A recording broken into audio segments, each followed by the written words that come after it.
This has been really fun for me. About 12 years ago, my colleague Julie Bernier went to the library one day and came back with this picture of these funny-looking women that had pantaloons on, and I said, gee, this is really interesting. If you ever go to the library again, would you let me come with you? So we spent the next 6 months in the library. And we started a collection, and that's what we've called it, a Draper and Maynard collection. It started out as the history of my department. It started out as the history of the town of Plymouth, but it ended up really being a Draper and Maynard collection. And someone says, why are you interested? Why have you been doing this for the last 12 or 13 years of your life? Because I was born in the Draper house.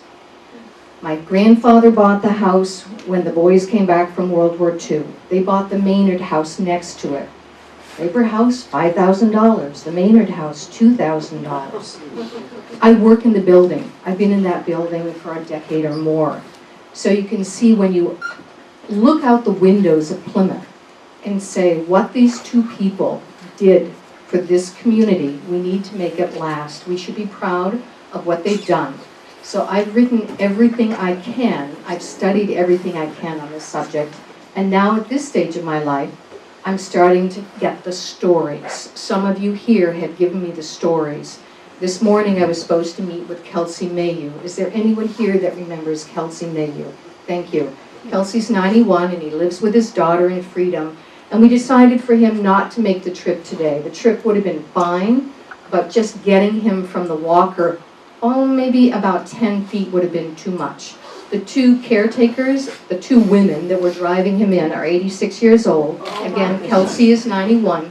And we decided next week we'll start again. And we can see if we can videotape him and audio. He's got such a clear memory of what it was like when his grandfather worked in the building. So the more I can learn, the more we will preserve and share with our community. So let's begin. I have a lot of stories. I have facts. When I say story, it's what I've been told.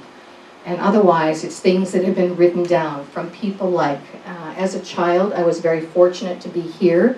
I've met Charlotte Pease. She gave me her flowers from her garden. They are in my gardens wherever I've gone for the last so many years. As a child, I met Eva Spear. It was Eva Spear that said to me, why don't you write down the history of your family? And of course, as a child, you don't listen until later, right? So I'll go as fast as I possibly can. You stop me whenever. We want the stories from you people tonight. I brought a few artifacts. Where's the Draper house? Where's the Draper house? 7 Pleasant Street. Oh. All right. Brenda lived there when she was going to school. I did. Oh my goodness. I was a house parent in an on-campus residence for women at Draper House. I don't know who lives there now, but I know that if you look at the building, it has a beautiful tower at the top. It was a fascinating place for young children. And my dad had owned this store, and I think he made the commitment to keep it open at night. And therefore we sold that house and went to the main street. So I lived on the main street for 20 years before I went away. So I'm a Plymouth person. Don't tell anybody that my residency right now is Holderness. But my heart is here because there's so many wonderful stories to tell. So this is just one story that's going to happen tonight. And I just really look forward to the next few stories over the next few months to come. So let's begin. We're going to try to shut the lights off to see which is best for you. Just for a second. I think we're going to leave them because we're taping this. You're okay. Thank you. Most of this is in pictures, but I do have 4 or 5 slides. I'm a walker. If you were in my classes, I'd be walking up and down to make sure you weren't texting. But we really have to give credit to Alva McQuestron. He patented the research. For somehow he was so brilliant that he took a piece of hide and he put some oil on it, and he rubbed it. And if you rubbed it, what happened to it? It became softer, and when it became softer, you could cut it, you could sew it, and that's the beginning of the glove industry in Plymouth, New Hampshire. And if you go to South Main Street and continue, there's a place down there about a mile, it's called Glove Hollow. Those of us who have lived here forever, Glove Hollow. And the Maynards, the Drapers, were not the only ones. There was many, many people that had a tannery down there. Why? Because they had the resources there. We had the hides were here, the water was there, and that's where the story really begins. But we thank this person from Plymouth, New Hampshire, Alva McQuestrin, as far as patenting the research that allowed these people to have a profitable income for years. And I wrote this one this morning, only the first part of history is difficult for me because there's so many Drapers and there's so many Maynards, and I didn't want to mess them up. So Jason and Nathaniel owned a tan yard and a glove shop. It's actually Jason that had the tan yard, and then Nathaniel owned the glove shop, along with many others, in Glove Hollow. And they had a handful of people at that time, but there were multiple tan yards down there, and they made a profitable business. Gloves for work, later on, fashionable gloves. It was Nathaniel's son, Jason Fletcher, who took over, and guess what? He partners, and his son, and his, does it say? Brother-in-law is who? John Maynard. These are the two people, although there are many Maynards, and there are many Drapers, these are the two people that we can blame. They are responsible for creating the Draper and Maynard sporting goods factory that we now have on the main street. It became such a strong business for them that they ended up moving to Ashland, New Hampshire.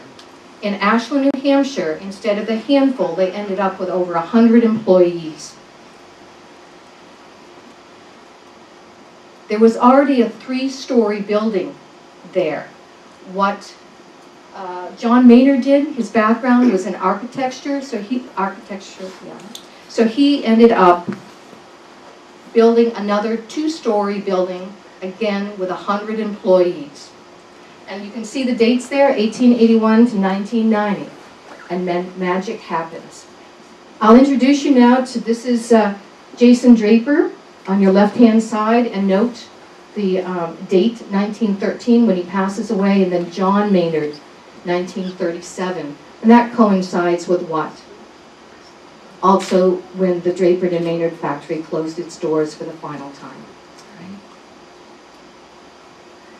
This is in Ashland, New Hampshire. There is a building, supposedly there was a building in Glove Hollow for the store and for the tan yard. But this is in Ashland, New Hampshire, and please note, if you would, the name of it is J.F. Draper and Company, Plymouth Buck Gloves, and they were known for the quality. They lasted and lasted. And again, in the beginning, the buck gloves would have been made for work, but eventually recreational purposes as well.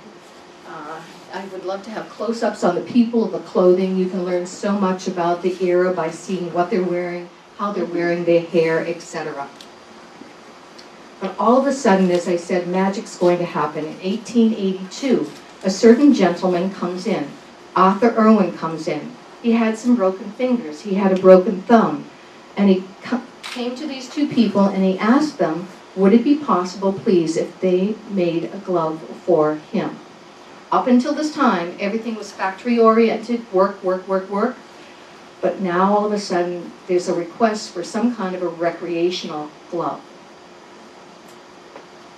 Now, I'll tell you a sidebar, and this is really the story. If you look up Arthur Irwin, for me this was most interesting, and I'm at the Tennis Hall of Fame and I'm sharing the following story, but it is a story. Supposedly Arthur Irwin had a double life. He played ball in New York. He had a family in New York, a wife in New York, children in New York, but he also had a family in Boston. At that time, you transported yourself by ship from one place to the other. He went back and forth. I've been told he got caught, and so he jumped overboard. That's a story. That's a story. But a good story. When I was presenting in Newport, I was their keynote speaker a couple of years ago, and we talked about the gloves. And a couple weeks after that, I received this from one of the folks. And the gentleman said to me, that was ever made. If you think about it, it's paired. You pick up the ball with one hand. I'm going to switch. You pick up the ball with one hand, and then you're going to throw it with the other, because you still have the dexterity coming from your fingertips being able to touch the ball. So again, for the age of this particular item, that is pretty neat. Is it Arthur Irwin's glove? We don't know. Is it a D&M glove? We don't know, because at this time, there weren't any trademarks. D&M, you know, is a product, but they did so much more than that. They really knew how to market an item. They were one of the first to use endorsements that didn't cost them a penny. And they created slogans that we still use, are aware of today, and a trademark that has evolved over time. We had 2 students from Plymouth State University, probably Plymouth State College, over the years contact us to see what they could do in order to copyright it. They asked us if ours was still legal, and I said, no, I don't think so. We were just in Ashland, New Hampshire for about 10 years, and I shared with you that we had 100 people working in this factory, but it continued to grow from a handful to 100, and they couldn't keep up. And so they came to Plymouth, New Hampshire, and this is the building on the, which is located on the present location down on North Main Street. Why did they come to Plymouth, New Hampshire? There must have been something like Plymouth gave them a 10-year exemption for taxes. Is that a good incentive? That's a pretty good incentive. So here we are. We're in Plymouth on the north part of the town right now. And the date there, 1901, 1910, and then guess what happens?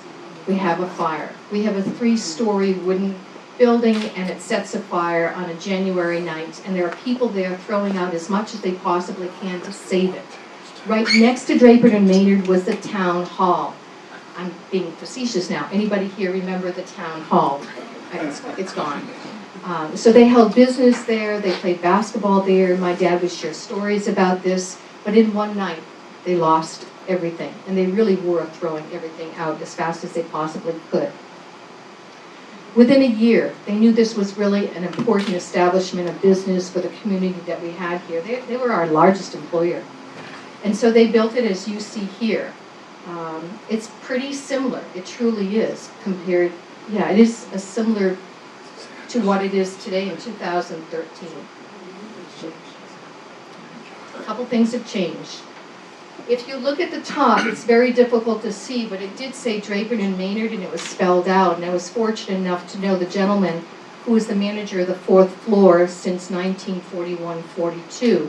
And he showed me they were made out of wood, each letter, and at the same time, how tall they were. And I tried to get them reestablished before the new bridge came in, and it didn't quite work out the way I wanted it to. I give you this shot here. I want you to see 1840 on the left-hand side in the upper corner. I believe that's either the business or the tan yard at Glove Hollow. On the right-hand side, you're going to see the building as it was in 1920. We've had the passing now of Mr. Draper, and yet we have now the president is Maynard.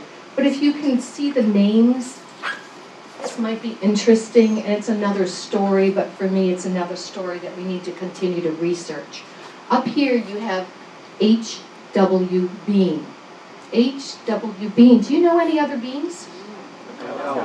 L.L. Bean. So we were told by the granddaughter of the treasurer that L.L. Bean worked in this factory. That's a story. Because when I called them and I worked with the archivist, she could only go back as far as when they established themselves. But the timeline seems to work. So it's a good story. Were they huntsmen? Yes. They loved hunting, they loved fishing, and we see this with the Drapers and Maynards as well. I'm giving you a close-up now. This is the first of 2 signs that went up. This one is flush to the building. And if I go one more time, shoot. But I want to talk a little bit, if I can, about the trademark. That's the trademark that you and I are comfortable with, but that's not the original trademark. That morphed over time, as early as the very 1903, 1904, I think.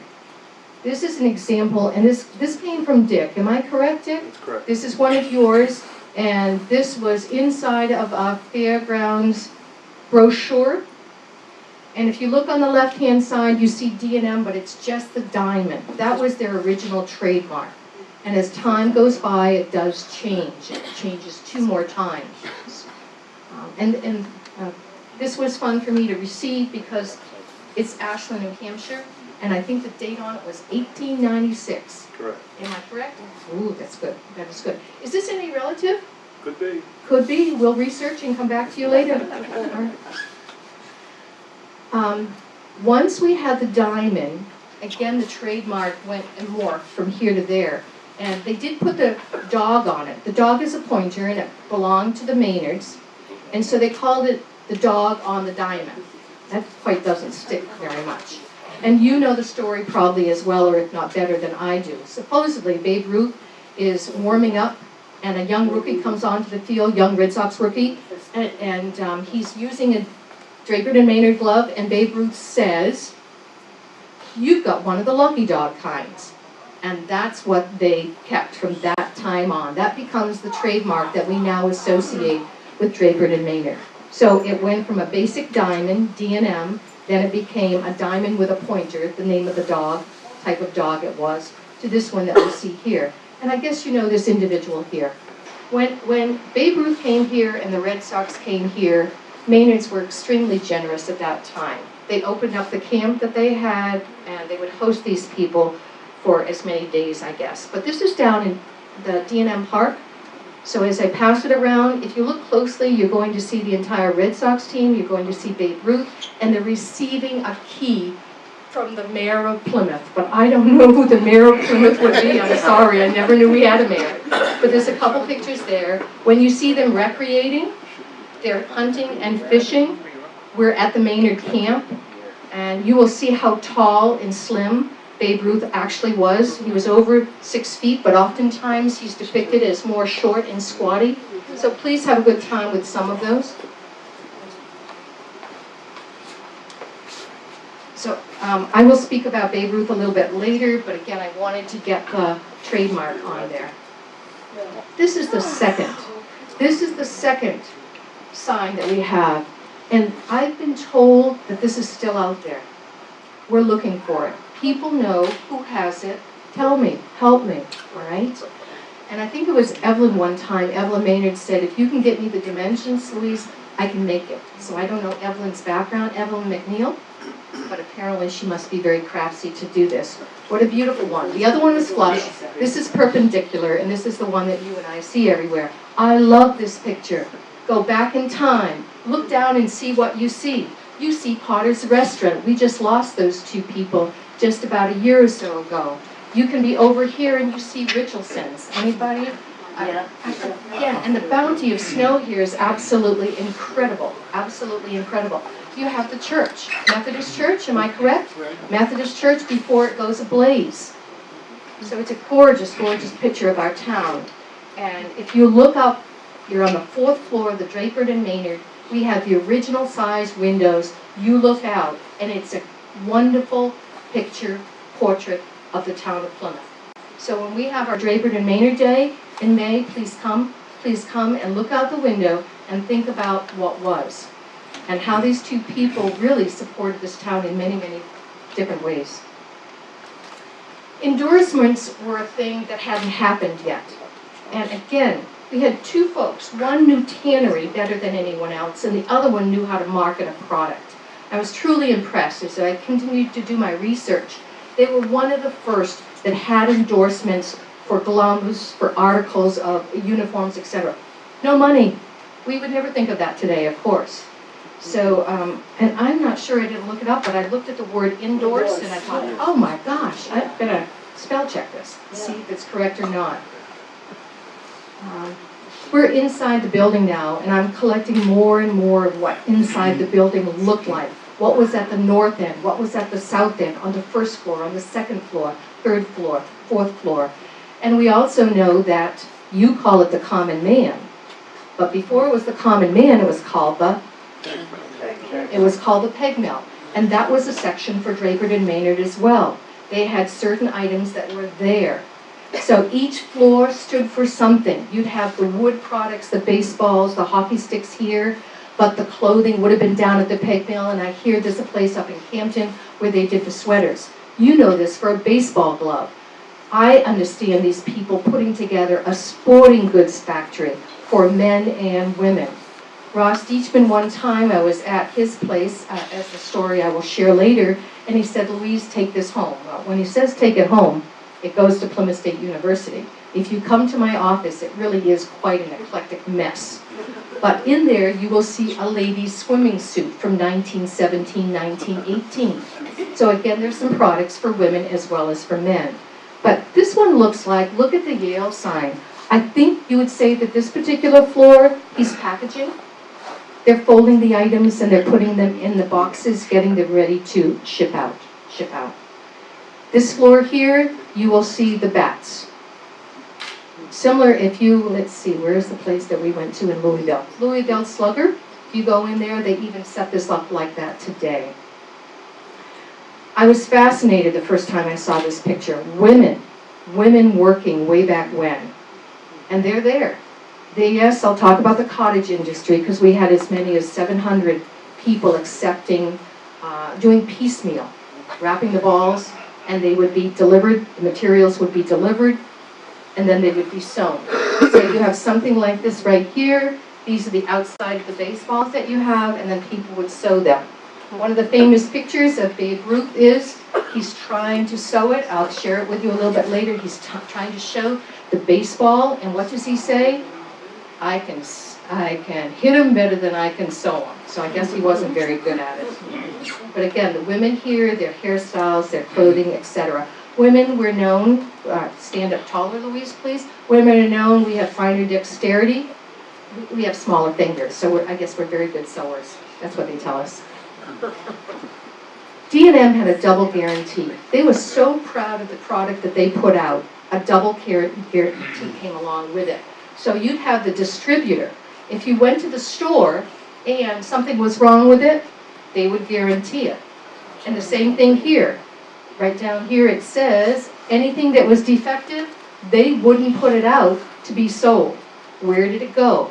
The stories go, and Kelsey Mayu shared this with me, on Mondays. Anything that was defective, they would put out on the outside of the front door, and the townspeople, the children could come and take them free. That's one of their stories. So again, how generous they were. Let's see. One of the first, as far as I know, that used methods, scientific methods, to say that a product was going to last that long because it was made of such quality. So I made some copies here, and maybe you will know some of the names, but you will see a product that was up in a plane. It's dropped from the plane to make sure by the time it fell to the ground that it still was going to be functional. How long could you use a baseball for? It was guaranteed for 18 innings. But what fascinates me is these all came from, they're inside of the rule books. You and I can read them still, but the name of the people that tested them, you might know their names. And I don't know those. All right, let's see. There was a Greeley, O'Brien, White, Colburn, Chamberlain. Chamberlain was right across the rivers. Boynton, Greeley. So again, please, this is another example of how proud they were of the quality of the materials that they were selling. Some of their sayings: sell goods, get ideas, something for nothing. I'd like to focus in on the something for nothing. They were one of the few that I am aware of. They enticed you to go into the store, and even if you didn't buy a product, you could get something for nothing. What would the something for nothing be?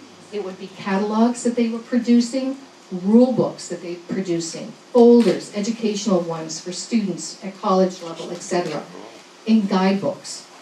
That's a pretty good ploy to have you come in and walk out of there and you could get something for nothing. It wasn't until after the Depression, 1932, they started to charge about 5 cents or 10 cents for some of these items. You have to help me now. Can you see these well? These are all things that I took out, and I've given you the years. I took these quotes out. Again, it's a marketing ploy as to how good their products were. They make good because they're made good. 1909. I think the first booklet I might have in my possession is about 1907, but they made them before that. The D&M Official League Ball is guaranteed to last 9 innings. The government buys it for soldiers and sailors. They did during World War I. They truly sent many, many artifacts, equipment, artifacts, that's me, equipment abroad for our people that were, the soldiers that we had in the war. Out of the 3,600 D&M official league balls distributed by one large dealer last year, one ball was returned. Can't get any better than that. In the 1926 World Series, 42 out of 49 players used D&M gloves or mitts. When records are smashed, look for D&M. Let's see, 5,286 big leaguers, can't be wrong. Number of big league players using D&M gloves in the last 25 years. So they did a magic with their numbers a little bit. They would have a contest. You would go to the distributor, and the dealership would run its own contest, and they would award prizes. So here's an example. I guess the children had to go in, maybe not children, and you had to say who those people were. And then the person that maybe got, I'm making this up now, whoever got all the right answers first got the prize. I have no idea. I have no idea. So again, endorsements were a big deal, and what they did, they used the players themselves. So here's a letter that came from a gentleman, and they took the letter and they made it into an ad. And you notice, I've learned a little bit over the last decade or so. I am not a baseball person, I'm not a golfer, I'm not a tennis player, yes I am. But if you notice here, it's different than what you would have seen before. When they first made the gloves, there was just a string holding the two pieces together, and now we have more what we call a web. So it changes over time. Here we go, 278 big leaguers, and they picked Draper and Maynard last year. You've always got the dog, the trademark down here. Here we go, this is a better example with a string versus the web over time. This is one of the sayings, 5,286 people, big leaguers can't be wrong. And here we go, down here, free booklets. Free booklets. Something for nothing, that's their saying. Everybody seems to know this guy called Babe Ruth. So he comes here along with the Red Sox players. They are vacationing here, but they come to the factory and they actually give ideas to Draper and Maynard. They're the ones that start saying, this is what we would like within our gloves. Can you do this for us? Draper and Maynard was very, very receptive to receive the information. So if you find a G41 glove, you better keep it. I'm telling you, it's worth $1. What we have in our possession is a replica. 10 years ago, I must have written an article, I know I did, for the #1 glove factory in the United States out of Texas. And to thank me, they sent me a replica. The replica box, so we have an original box. The box oftentimes and the tissue paper is worth more than the item itself, if you know anything about collecting. So if you look at our collection, we have a box that's an original and a box that's a replica, and then we have the and it goes for like $500. A replica, $500. But the name you associate with that is Babe Ruth. Babe Ruth had one daughter, and the daughter ended up in New Hampshire, and she ended up in the Conway area. I don't know if anybody knows more than I. And there's scholarships up there at the high school given in his name. G41, don't forget it. All right, call me. The Red Sox came here to celebrate. What happened in 1916? They must have played some good ball. They must have won a few games. And so they come here, and we have this picture on our wall. It's about 8 feet by 10 feet, not inches, 8 feet by 10 feet, and same picture. But if you look closely, you will see that all of these women, we believe these are the Plymouth Normal School training, teacher training. They all have something around their head, and we're assuming it's advertising. That's all we can come up with. Here's the babe, and then behind them you will have the Red Sox players. They were here 2 or 3 times, and one of the 2 pictures that you will see in that booklet that I gave you, again, the Red Sox players are down on the D&M field, and they're receiving the keys. And for me, this is interesting, because this door is no longer here. This door is no longer here, so that's a little bit of a change in the building itself over time. This is a famous one that we've all seen.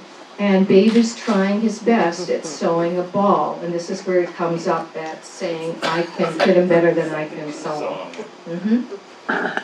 And behind him is Mr. Maynard, right here. This is John Maynard right there. He's a photo op guy. I was visiting Dick Flanders. Dick, you want to wave your hand with it? Thank you, thank you. Dick and I were talking a little bit, and he said, come on up to the house. I've got some stories or things that you might be interested in.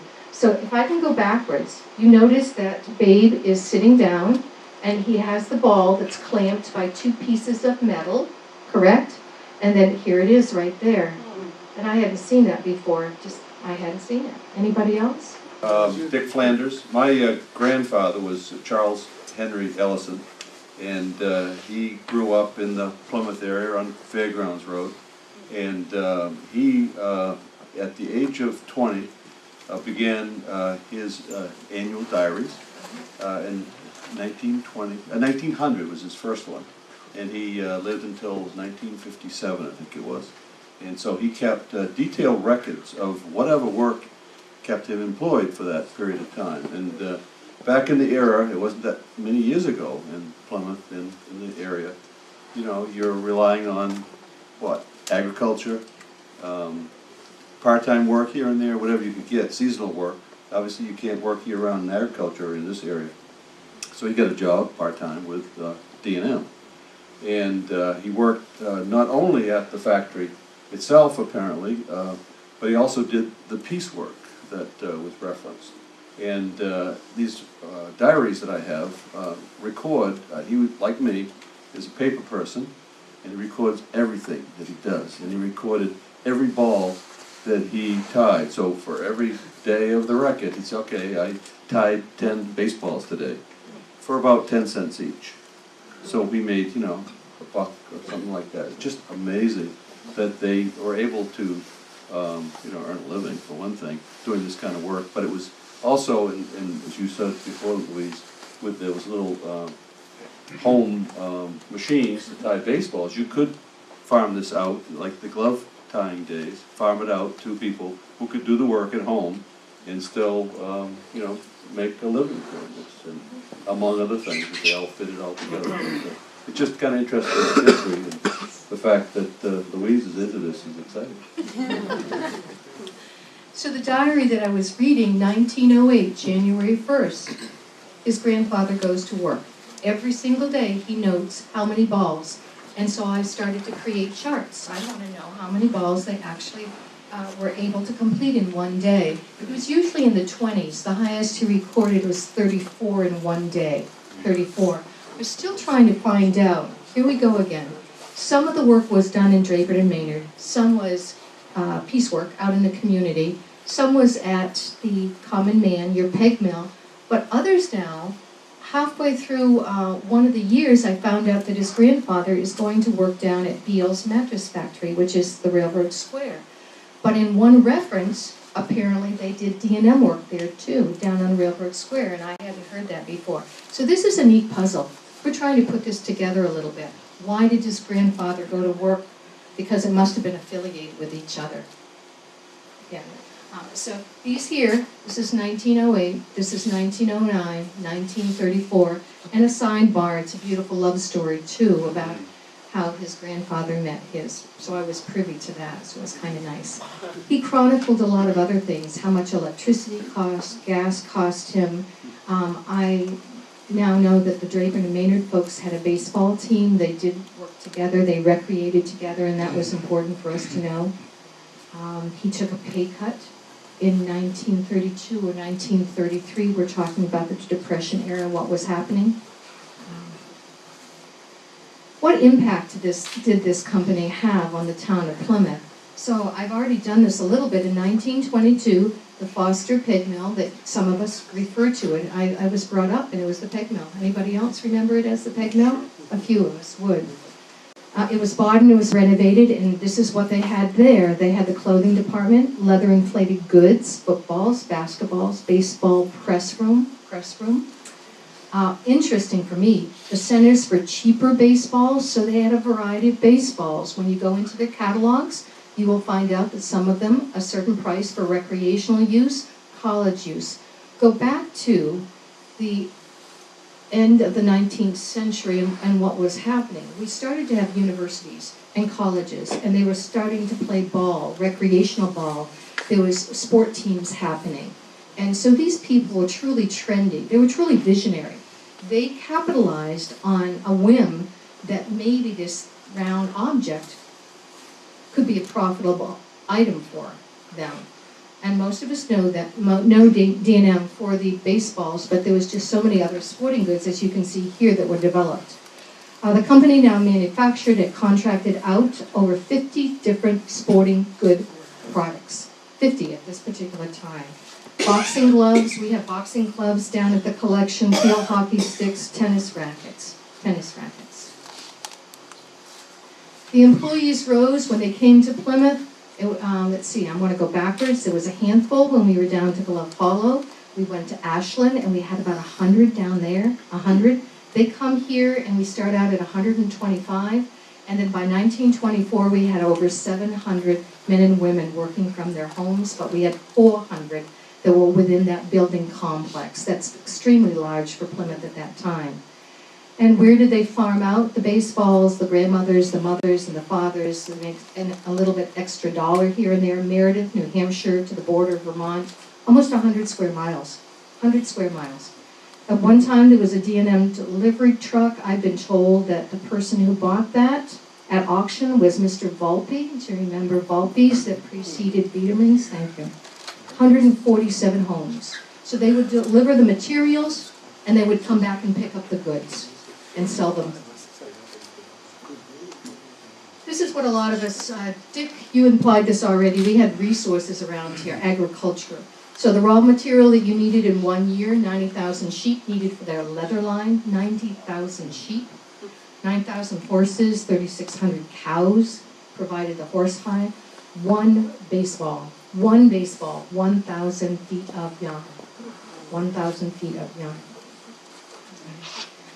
If you come into our collection, and I have so many pictures, and I'm just sharing you one, I was so tickled pink when you see the children that they used in their marketing here. And of course, this has to be a relative, right? Born in the Draper house, working in the Draper house. This has to be my uncle. So my uncle is pointing to him over here. He's 87 here. He's 87 here. He was dancing till the last week he died, I guess. But he was so tickled pink, again, that word comes up, to see himself. You will see children that had shoes that are ripped out, there's holes in their clothing, and you've never seen happier kids. You've never seen happier kids. So he used towns, children for a lot of his advertising. So ask me what I'd like to do. I'd like to put it into the Penny Saver, I'd like to put it into the Record Enterprise and said, who are you people? Tell us who you are. Share us the stories that you have. I put this one in here because I wanted you to see that there was a Western Union. They had their own address. It's DRA, Draper, MAY, Maynard Company, pulled together. They had their own Western Union address. We go international. They sold the products to many countries, as you can see here, but the story I share next started in 1902. There was a family, Yuri Suzuki, and he was in Sacramento, California. They had come here from abroad. They started a hotel, and they decided after time they would like to go back to their homeland. So they bought the rights to import D&M goods over there. And they are the oldest sporting goods factory on the island today. All right? So in 2002, they're celebrating their 100th anniversary. So they end up in the middle of the country thinking that's where Draper and Maynard started. How ironic it would be that we had Mr. Tuvison over there from PSC at that time, and he sees the ad in the paper and he calls up Mr. Hatano and said, no, you need to fly to Plymouth, New Hampshire. Within a day, we hosted them. We went over there. On their 100th anniversary, they invited us to attend. There were 500 people there. If you know anything about the island, they revere wisdom, older, that generation. Again, only women there were us speaking in Japanese to the audience and the geisha girls. Everyone else was a male. Everyone else. And they hosted us. We went to universities, we were on top of Mount Fuji, we couldn't have asked. We were at the Big Dome Hotel. The Dome is also a very large sporting arena. It was a trip of a lifetime to get to know them. They've come back 2 or 3 times. Mr. Hatano might be 84, 85 now, and his wish is to bring his company, which is a very small company, to come here to go on Draper and Maynard, the park, and to play ball. That's what he says. So this is part of the celebration that we had there. Mr. Hatano there is on your right. His 2 sons are now taking over as the president. This is at Plymouth itself. This is our little small PSU collection. Mr. Hatano, his son, Sean Bolton from PSU. She was our administrative assistant. She traveled with us to Japan. And this is A.C. Hirogi. A.C. Hirogi is the Asian sporting connection to the Los Angeles Dodgers. You name it, he knows people everywhere in the world. Mr. Hatano knows the English language very well, but he will not speak it. He understands it, but they just won't do it unless it's perfect, absolutely perfect. So he always has a translator with him. So you can see a few of the items that we have here. We've had 2 major benefactors. One is on loan from the Maynard family, and the other one I must have written, I did. I wrote some articles and it went to many places, and I get this call one day from this gentleman, James Shanahan. He said, "Ladies, I'd like to invite you to my house." Now what would you do? Go to his house? We went to his house, not knowing who he was. The entire living room was laid out with Draper and Maynard products. And at the end of 2 or 3 hours, he said, "Ladies, pack them up." And that was our first benefactor. Mostly one-dimensional items. And for the last 3 or 4 years, we have now scanned over 2,000 items. And we have about 500 left to go. And then we'll move into the multi-dimensional items, the uniforms, the baseballs, the bats, etc. So I made fun of him because he was a Dartmouth grad, not a PSU, PSC grad. But other than that, it's been a wonderful friendship. Because of this company, we have made so many friends in the state, truly, that love this company for what it stood for, This is a better picture of Mr. Hatano and his son, and this is the interpreter that you have there. And I had to do this, Steve. This is the 1913 celebration, 150 years, and you will see this is the Draper and Maynard float. And you have pictures of baseball players up there, you have the lucky dog, and you have the students, the children there as well. Yeah, PSU has its work cut out for them, don't they?